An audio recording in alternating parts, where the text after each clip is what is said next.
Hi everyone. Economic substance regulation, notification submission and report submission is very near to us.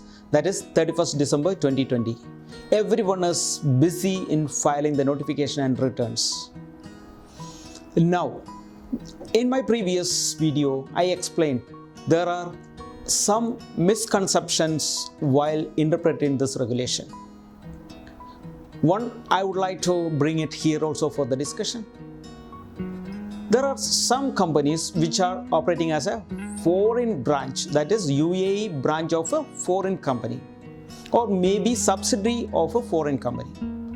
And there are some companies, this kind of companies may be operating in the UAE only to serve the head office or the parent company.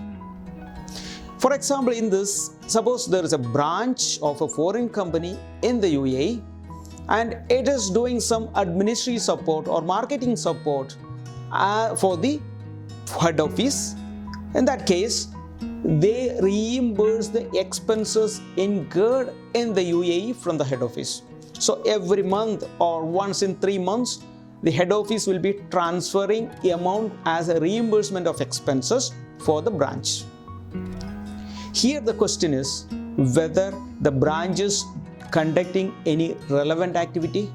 Yes, branch is conducting a relevant activity because it is doing service to a foreign connected person, that is foreign group company.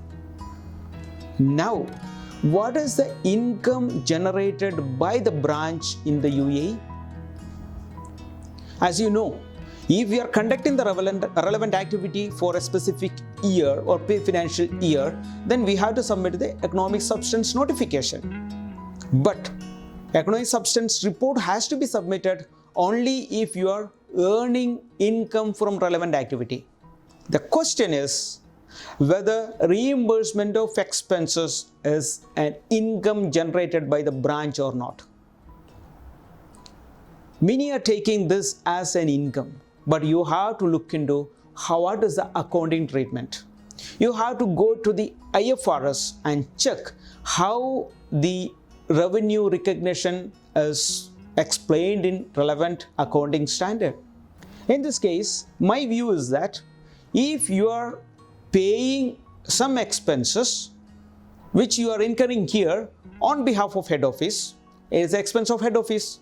In your profit and loss account of the branch in the UAE, you will be showing only an expense which is reimbursed from the head office.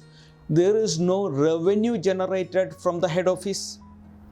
In that case, you are not generating revenue. So you have to decide how you are booking this expenses. Suppose you are keeping a markup from the head office and considering that as a revenue, of course, you are generating in revenue. But if this is the expense of the head office and your books of accounts also treat in the same way, you are not generating any revenue. In that case, you need not submit the economic substance report. You have to submit only the economic substance notification within the due date. Friends, keep in mind, check what is the nature of activity and check how it is treated in your books of accounts. Follow in UAE, follow IFRS, and if you are treating it as revenue, then only you have to submit the economic substance report. All the best to everyone.